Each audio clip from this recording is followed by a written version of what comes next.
Ces contrats de congé formation reconversion existent pourtant déjà dans les faits, mais ce soir ils sont apparemment caducs comme on vient de l'entendre. Ils concernaient généralement les secteurs les plus touchés par la crise, c'est-à-dire l'industrie automobile, la sidérurgie ou les chantiers navals. Cela représente par exemple aujourd'hui 1340 personnes dans l'automobile simplement. Nos reporters Geneviève Moll et Pierre Le Petit ont voulu voir les premiers résultats en région parisienne. Quand on vous a proposé un stage d'informatique, est-ce que vous n'avez pas eu peur ? Oui, j'avais un petit peu peur parce que j'ai jamais touché à une machine comme ça. Là.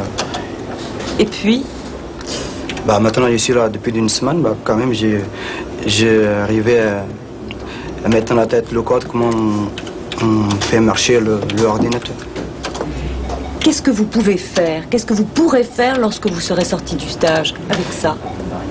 Si j'arrive à avoir un diplôme, je pouvais quand même avoir une place dans un magasin.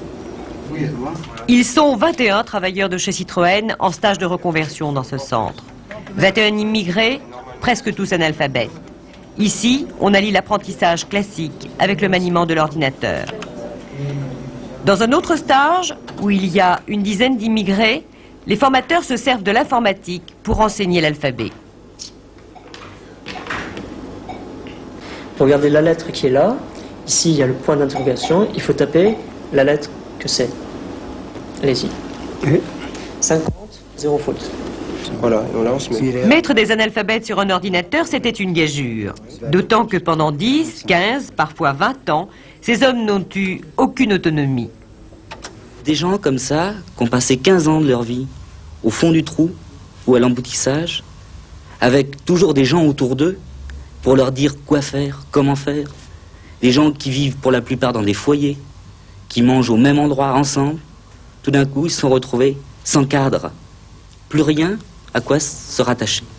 Alors notre principal travail, ça a donc été d'abord de leur trouver des références. Bien. On leur a donc appris à se prendre en charge. Et aujourd'hui, après 2 ou 3 semaines de stage, ils ont apprivoisé l'ordinateur. Mais à quoi cela leur servira-t-il dans l'avenir? Mon avenir pour l'instant, je pense qu'à travailler ou à rentrer chez moi et puis c'est tout. Vous pensez que lorsque vous rentrerez chez vous, ce que vous avez appris là, ça vous servira? Je crois pas.